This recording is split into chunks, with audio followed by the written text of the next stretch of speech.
Jarrell Miller, who knows what might happen to Andy Ruiz next week? Those guys got to stand by. I mean, you saw two heavyweights that are really in the world title mix, Michael Hunter and Filip Hrgović. Hunter is all heart, small, he's a nightmare, and Filip Hrgović is a beast. He's going to be a real problem to everyone in the division.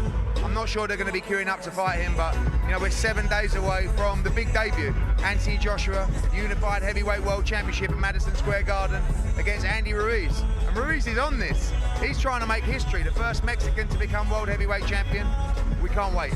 Is Ruiz going to be the fastest fighter that AJ's faced as far as his hand speed? Yeah, I mean, it's a bad style for AJ, because you look at the smaller guys that he's fought, Takam, Povetkin, he struggled a little bit against that style. Ruiz is a lot quicker than both of those guys. He probably doesn't punch as hard as Povetkin, but he's got pop. And what I like about Andy Ruiz is, I don't think he even knows the opportunity that is in front of him right now. Like, he's just going to go and have fun.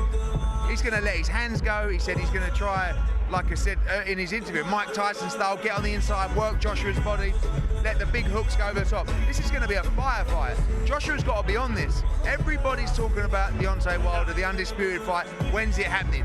Worry about Andy Ruiz. He's a problem next Saturday. If you take your eye off the ball in this heavyweight game, like that, it's over, and we can forget about those fights. So the pressure's on Joshua. We saw a great performance from Wilder 2 weeks ago. Now Joshua's got to return the fire. He's got to put in a dominating performance against Ruiz, and he's got to knock him out. How much pressure is there on AJ to perform here in the United States? Obviously, the hardcore boxing fans know him well, but some of the casuals aren't too familiar with AJ. This is their first time to get a good look at him in prime time on DAZN. And that's why we're here.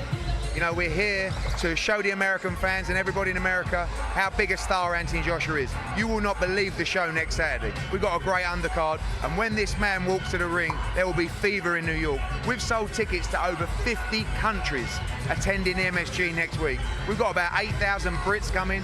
Even the New Yorkers are getting involved. We've got the Mexicans now with Andy Ruiz. It doesn't get any bigger than this. It's the Mecca of boxing, Madison Square Garden. It's the Unified Heavyweight Championship of the world. And although AJ and his media will say it's just about getting a win, I know deep down he wants to show all the American people that he is the #1 heavyweight on the planet. Co-main event Callum Smith coming over. A lot of people think that perhaps he could be the next opponent for Canelo Alvarez, or at least somewhere down the line. What do you want to see out of him at Madison Square Garden? Well, I mean, we saw him win the World Boxing Super Series. He's a standout 168-pounder in the world right now. He's a Ring Magazine champion. He's taking on Hassan Ndam, former middleweight world champion, stepping up. We've seen Ndam fight Lemieux, beat Murata. He's a very capable contender. And also Katie Taylor. You know, for me, the standout female on the planet, going for the undisputed championship against WBC world champion Delphine Persoon. But as far as Callum Smith is concerned, he wants the Canelo fight. You know, I think Canelo's going to hopefully fight Triple G in September. We've got a little Demetrius Andrade you shouldn't forget about either. He's the key to undisputed. But for Callum Smith, he's there. He's the golden goose at 168, and it's the first defense. And what a place to do it again at Madison Square Garden, live on DAZN. You mentioned Katie Taylor. 2 women who have fought her squared off tonight. We think it might be the female fight of the year. What was it like for you sitting ringside? Amazing, and you get that from McCaskill. Sometimes she's a little bit crude, but the way she beats you, she breaks you. And she's just, you know, I had her winning like the last 4 or 5 rounds. After 4 rounds, I thought she was down. You know, I thought it was a very close fight. I thought the scoring was quite poor, to be honest with you, but I did have her winning the fight. She's just got to carry on unifying. You know, there's 2 girls there that Katie Taylor has already beaten and have moved up and won world titles. Katie Taylor is a phenom. You know, she's a queen in Ireland. And the Garden will be alight next week to watch her try to become undisputed. She's fighting Delphine Persoon. I think she's 46-1. She's, I think, pound for pound above Katie Taylor in the rankings. It's going to be an absolute war. Next week's going to be really special. Tune in on DAZN, because you're, like I said, you're going to see the best heavyweight in the world.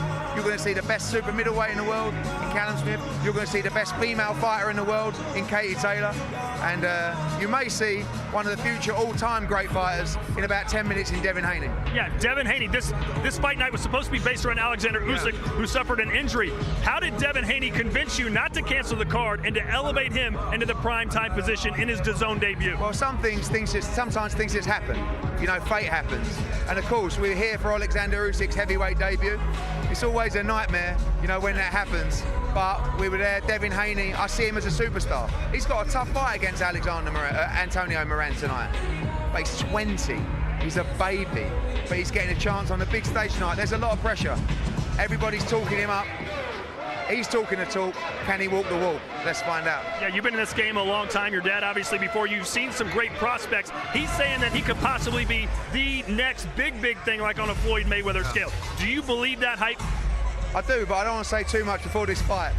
Talk to me after, but it's so difficult at 20. You know, we've got so many great young kids turning pro with us. You know, Ammo Williams, Raymond Ford, Oprah Jones, Espino, Pacheco. But they're also 19 or 20. He's had 21 fights. He wants to fight Teofimo Lopez, Lomachenko, Campbell now.